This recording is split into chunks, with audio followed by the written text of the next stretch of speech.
Welcome back to city news. ఇటీవల వర్షాలకు నీట మునిగిన ఆంధ్రప్రదేశ్ గిరిజన సంక్షేమ గురుకుల పాఠశాలను మంత్రి సంధ్యారాణి సందర్శించారు. మాజీ మంత్రి ఆలపాటి రాజేంద్ర ప్రసాద్ తో కలిసి హాస్టల్ ప్రాంగణాన్ని సందర్శించి అధికారులను వివరాలు అడిగి తెలుసుకున్నారు. అనంతరం విద్యార్థులు ఉంటున్న పాఠశాలకు వెళ్లి విద్యార్థులను పరామర్శించారు. వారి యొక్క సమస్యలను అడిగి తెలుసుకున్నారు. నీటిలో పుస్తకాలు తడిసిపోయిన వారికి సాయంత్రానికి అన్ని పుస్తకాలు అందేలా చూడాలని ఆదేశించారు. ప్రకృతి విపత్తులను ఎవరు అంచనా వేయలేమని, రోడ్డుకి లోతట్టు ప్రాంతంలో హాస్టల్ ఉండటంతో వర్షపు నీరు చేరి విద్యార్థుల బట్టలు, బుక్స్ తడిచిపోయాయని వాటిని తిరిగి అందిస్తామని మంత్రి వెల్లడించారు. వర్షాలు ఎక్కువగా ఉండడం వల్ల మన్యం జిల్లా నుండి రావడానికి కొంత ఆలస్యమైందని, విద్యార్థులకు ఎటువంటి ఇబ్బందులు కలగకుండా అదేవిధంగా ఆరోగ్య సమస్యలు రాకుండా అధికార యంత్రాంగం అన్ని చర్యలు తీసుకుందని, విద్యార్థులు సైన్స్ మరియు మ్యాథ్స్ టీచర్స్ కావాలని తెలిపారని, వారిని కూడా ఏర్పాటు చేస్తామని, తక్షణమే భవన మరమ్మతుల కోసం సుమారు 6 లక్షలు కేటాయించి తరువాత స్థల సేకరణ చేసి శాశ్వత భవనాన్ని ఏర్పాటు చేస్తామని మంత్రి సంధ్యారాణి వెల్లడించారు. కార్యక్రమంలో commissioner Seshanna, MRO Gopalakrishna, MEO మేకల లక్ష్మీనారాయణ, పలువురు అధికారులు, సిబ్బంది, కూటమి నాయకులు పాల్గొన్నారు.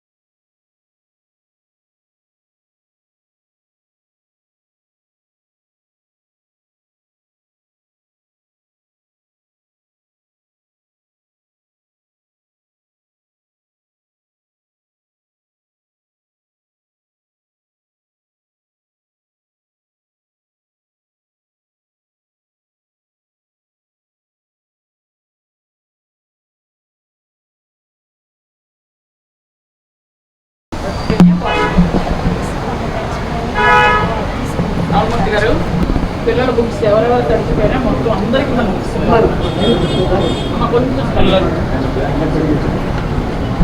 వాటర్ లోపల రాకుండా కాపాడడానికి నదీస్ పెట్టేసి నదీస్ వస్తుంది. చూడండి, మన దగ్గర ఆల్రెడీ ఉన్నట్టున్నాయి. 2 రోజులు స్కూల్ సెలవిచ్చి స్కూల్ మొత్తం నీట్గా తుడిచి మొత్తం అంతా ఎండిన తర్వాత పౌడర్ జల్లించి ఆ తర్వాత స్కూల్ పంపించి, ఇలా జ్వరాలు వచ్చేస్తాయి పిల్లలు. అప్పుడు దాకా ఇక్కడ ఉంచండి. ఇక్కడే ఎవరికైనా ఒంట్లో బాగోకపోతే ముందే చెప్పండి అమ్మా, లేదా ఒకరి నుంచి ఒకరు జ్వరాలు అవి వచ్చేస్తుంటాయి. జాగ్రత్త, అందరూ హెల్తీగా ఉండాలి. ఆ స్కూల్ అంతా మొత్తం అంతా ఎంత ప్రకృతి విపత్తులని మనం ఎవరికి కూడా అంచనా వేయలేము. ఈరోజుకి ఎలా అయిందంటే, ఏదైతే గిరిజన బాలికల పాఠశాల ఉందో ఈ తెనాల్లో, ఆ స్కూలు రోడ్డుకి క్రిందకుంది. ఇది యాక్చువల్గా చంద్రబాబు నాయుడు గారు కాలనీ. 20 ఏళ్ల క్రితం చంద్రబాబు నాయుడు గారు, పెద్దలు ఆలపాటి రాజా గారు ఎమ్మెల్యేగా ఉండే సమయంలో దీన్ని ఒక చంద్రబాబు నాయుడు గారు కాలనీగా చక్కగా తీర్చిదిద్దడం, రోడ్లు అవి చక్కగా వేయించడం, ఆ టైంలో ఆ స్కూల్ కూడా కట్టించడం, ఇవన్నీ జరిగితే అప్పటికి స్కూలు బాగానే ఉంది. ఆ తర్వాత రోడ్లు వేయటం, ఈ కార్యక్రమంలో స్కూల్ కొంచెం డౌన్ అయ్యింది. వాటర్ అది చాలా ఎక్కువగా వచ్చేయటం, మొత్తం బుక్స్ కానీ కొన్ని బట్టలు కానీ తడిచిపోయినట్టున్నాయి మొత్తం అంతాను. పిల్లలకు ఖచ్చితంగా మళ్ళీ అన్నీ బుక్స్ ఇవ్వడం జరుగుతుంది. ముఖ్యంగా హైజీనిక్గా స్కూల్ అంతా శుభ్రమైన తర్వాత పిల్లలు ఎక్కడి నుంచి అక్కడికి మార్చి వాళ్ళకి మళ్ళీ ఒక 2 రోజులు 3 రోజులు స్కూల్ ఆపైనా ముందు ఆరోగ్యం ముఖ్యం కాబట్టి ఇక్కడ మంచిగా భోజనం అది చక్కగా పెట్టి ఇక్కడే ఉంచి వాళ్ళని 2-3 డేస్ తర్వాత స్కూల్ అంతా క్లియర్ చేసిన తర్వాత అక్కడికి పంపించడం, అవన్నీ చేయడానికి మేమంతా కూడా అనుకోవడం జరిగింది. అలాగే ఈ స్కూల్ ఎప్పుడైతే ఇలా జరిగిందో నేను రావడానికి ఒక రోజు పట్టింది. ఎందుకంటే మేము ఉండటం మీ అందరికీ తెలుసు మన్యం జిల్లా. అయితే వర్షాలు చాలా ఎక్కువ పడడం వల్ల రావడానికి కూడా కొంచెం ఇబ్బంది అయింది. వచ్చిన వెంటనే సీఎం గారు ముందు ఆ స్కూల్ చూసి వచ్చారా అని అడిగారు.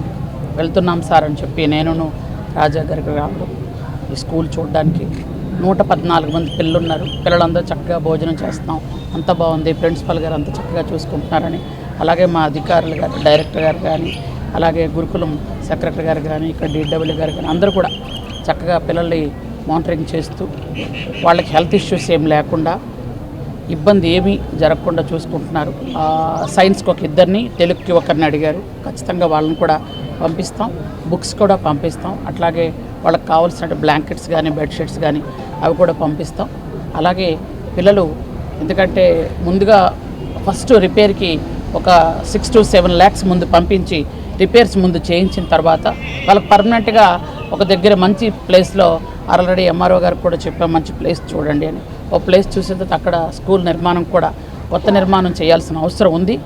ఇలాంటి పరిస్థితుల్లో మన ప్రాంతానికి ట్రైబల్ వెల్ఫేర్ మినిస్టర్ గారు అయినటువంటి సంధ్యా రాణి గారు విద్యార్థికురాలు, అన్ని అంశాల పట్ల అవగాహన ఉన్నటువంటి నాయకురాలు.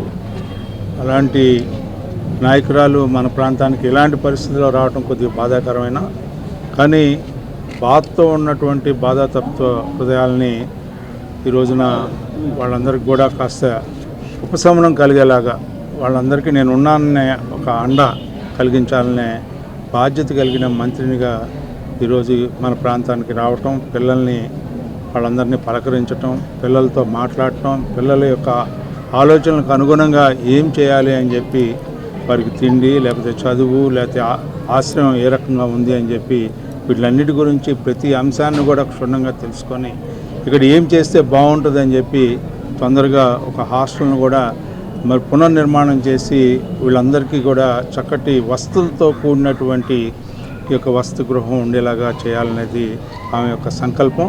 నిజంగా ఆమె సంకల్పం సిద్ధించాలని చెప్పి ఈ సందర్భంగా చేసినా కూడా మా అందరికీ చాలా ఆనందంగా ఉంది.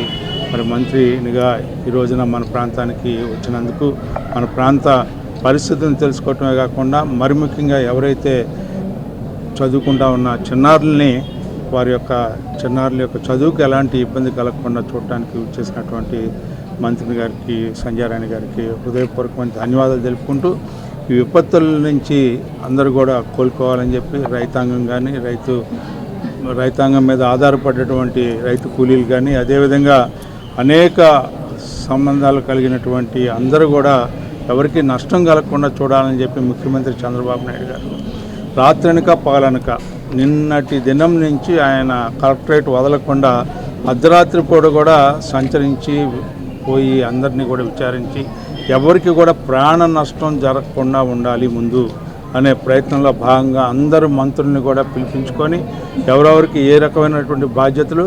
ఇప్పుడు అదే కాకుండా విజయవాడ పట్టణం అంతా కూడా నీట మునిగి ఉంటే 2 వార్డులు 2 కార్పొరేట్ వార్డులు కూడా మరి మంత్రి గారికి అప్పచెప్పి దాన్ని మీరు ఏ రకంగా వెళ్తారో తెలియదు, అక్కడున్న ఎవరికి నష్టం జరగకుండా వాళ్ళందరికీ న్యాయం జరిగేలాగా అన్ని రకాల సదుపాయాలని వసతులను కల్పించేదానికి బాధ్యత చేసినటువంటి ముఖ్యమంత్రి గారికి ధన్యవాదాలు తెలుపుకోవాల్సిన అవసరం ఉంది. జీతాలు పెంచమని కోరుతూ అవుట్సోర్సింగ్ టీచర్లు మంత్రి సంధ్యా రాణి ముందు కన్నీటి పర్యంతమయ్యారు. తెనాలిలో ఎస్సీ హాస్టల్ సందర్శనకు వచ్చిన మంత్రిని కలిసి వారి యొక్క సమస్యలను తెలిపారు. ఇప్పుడు వచ్చే జీతంతో కుటుంబాన్ని పోషించలేకపోతున్నామని ఆవేదన వ్యక్తం చేశారు. గతంలో చంద్రబాబు నాయుడు హయాంలో 5,000 ఉన్నప్పుడు పెంచమని, ఇప్పుడు కూడా చంద్రబాబు దృష్టికి తీసుకువెళ్తామని మంత్రి హామీ ఇచ్చారు. రాష్ట్ర వ్యాప్తంగా 1,700 మంది అవుట్సోర్సింగ్ ఉద్యోగులు ఉన్నారని, క్వాలిఫికేషన్ ఆధారంగా అవుట్సోర్సింగ్ టీచర్లకు 10,500 నుండి 18,000 వరకు జీతాలు వస్తున్నాయని, పీఆర్సీ ప్రకారం 27,000 నుండి 30,000 పెంచాలని అవుట్సోర్సింగ్ టీచర్లు విజ్ఞప్తి చేశారు.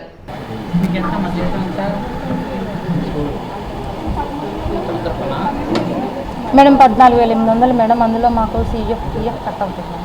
మాకు వచ్చేది 12,965 రూపాయలు. చాలా డబ్బులు కట్టవచ్చు. ఆగండి, వాళ్ళు చెప్పండి, అన్ని మీరే ఫోన్ చేస్తారు. ఇది పాలసీగా ఉంది, not only universal policy. Madam ఖచ్చితంగా మీ ఈ స్కూల్ కిందగా వేరే స్కూల్ కుట్లాలు ఇవ్వరు కదా, మొత్తం అన్ని స్కూల్స్ నుండి ఇది వచ్చింది. ఈ అభ్యర్థులు ఉంది అన్ని స్కూల్ నుంచి సీఎం గారితో మాట్లాడి ఇంత పూర్వం కూడా మీకు అందరికీ ఇంత పూర్వం 5,500 ఇచ్చేవారు. ఒక సీఎం గారితో మాట్లాడిన తర్వాత కొంతమంది 18,000 కూడా ఇంటికి మీరు మళ్ళీ ఆ తర్వాత వచ్చినట్టున్నారు. ఓకే మీరు వచ్చారు, అదే గుర్తొచ్చింది నాకు. తప్పకుండా ఒక 4 రోజులు పోతే కొంతమంది టీచర్స్ అందరూ సెటిల్ అవుతారు. ఎవరెవరు ఎక్కడ ప్లేస్లో ఖాళీ ఉన్నవి ఎక్కడ ఉన్నాయి, ఏమున్నాయి అవి చూసుకుంటే సీఎం గారితో మాట్లాడుతుంది. టీజీటీనండి. TGT second. ఇప్పుడు మీరేంటమ్మా? Staff nurse sir. Staff nurse. Cyclone ప్రభావం వలన స్కూల్లో వాటర్ వచ్చేసి రూమ్స్ అన్ని మునిగిపోవడంతో ఇక్కడికి మేము పక్కనే ఉన్న స్కూల్కి షిఫ్ట్ చేసాం పిల్లలందరినీ. అయితే ఈరోజు మా ట్రైబల్ వెల్ఫేర్ మినిస్టర్ గారు మేడం గారు ఇక్కడ ఉన్న స్టూడెంట్స్ని స్కూల్ని విజిట్ చేయడం జరిగింది. అయితే ఇంకా మేడం గారు వచ్చారు కాబట్టి మా ప్రాబ్లం కూడా మేము చెప్పాము. టీచర్స్గా మేము అవుట్సోర్సింగ్గా వర్క్ చేస్తున్నాం ఇక్కడ గత 8 సంవత్సరాల నుంచి. ఇంకా కొంతమంది 10 ఇయర్స్ నుంచి కూడా వర్క్ చేస్తున్నారు. అయితే అప్పటి నుంచి కూడా మా శాలరీ ఎన్హాన్స్మెంట్ అనేది లేదు, సిఆర్టీ లేదు. అయితే మేడం గారికి మా సమస్యను విన్నవించుకోగా మేడం గారు స్పందించి త్వరలో మీకు ఏదో ఒక న్యాయం చేస్తామని మాకు హామీ ఇచ్చారు sir. Thank you sir. Thank you madam. Sugar, BP, alcohol వల్ల కిడ్నీ దెబ్బతిన్న రోగులు ఎక్కువ మంది ఉంటున్నట్లు డాక్టర్ ఆవుల శ్రీనివాసరావు పేర్కొన్నారు.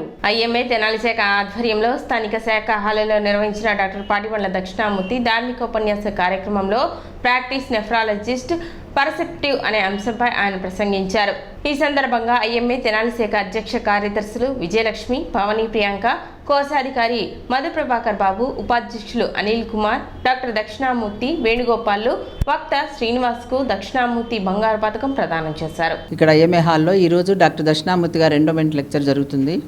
డాక్టర్ దక్షిణామూర్తి గారు తెనాలి ప్రజలకి ఎప్పటి నుండో చిరపరిచితము. ఆయన తెనాలిలో హార్ట్ పేషెంట్స్ని చెస్ట్ ఫిజిషియన్గా పేరు పొందారు. ఆయన ఒక విధంగా ఆయన బయోడేటా చూస్తుంటే నేను పుట్టకముందు నుంచే ఆయన ఎంబీబీఎస్ జాయిన్ అయ్యి ఆయన ప్రాక్టీస్లో మొదలుపెట్టారు. ఆయన ఈరోజు ఇంత ఓపిక లేకపోయినా 85 ఇయర్స్ అట్లా ఉన్నా కూడా ఈ రోజుకి ఐఎంఏకి వస్తూ రోజుకి ఆయన అన్ని పుస్తకాలు చదువుతూ ఎన్నో వ్యాసాలు రాస్తూ పేద ప్రజలకు సేవ చేస్తూ ఉండటం, నిజంగా ఆయన తెనాల్లో మా పక్కన ఉండటం మాకెంతో సంతోషంగా ఉంది. ఈరోజు ఆయన ఎండోమెంట్ లెక్చర్కి గుంటూరు నుంచి డాక్టర్ ఆవుల శ్రీనివాసరావు నెఫ్రాలజిస్ట్ని పిలిచాము. ఆయన నెఫ్రాలజిస్ట్ గారు ఆధునిక పద్ధతుల్లో మెడిసిన్, కిడ్నీ ప్రాబ్లమ్స్ దాని గురించి చాలా వివరంగా ఇప్పుడు ప్రసంగిస్తారు. The practice which Dr. Dakshinamurti has set an example for generations to follow. We have to respect him for his traditions and literary interest, the continuous aspiration for knowledge and also serving the society at the same time. Today, on this occasion, what I thought is to share some of my own experiences in the field of nephrology, rather than something from the books or the theoretical aspects. City news ముగించే ముందు ముఖ్యాంశాలు మరోసారి.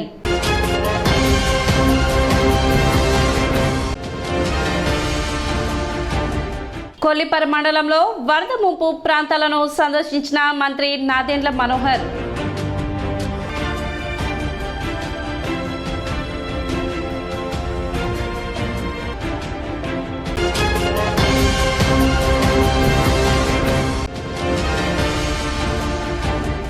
వరద నీటిలో మునిగిన ST బాలికల వసతి గృహ విద్యార్థులను పరామర్శించిన మంత్రి సంధ్యారాణి.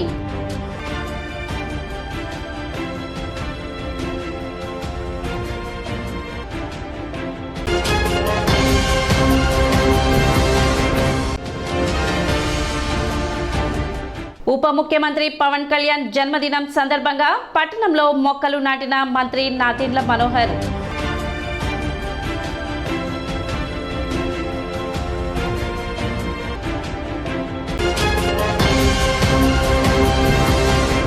సిటీ న్యూస్ ఇంతటితో సమాప్తం. నమస్కారం.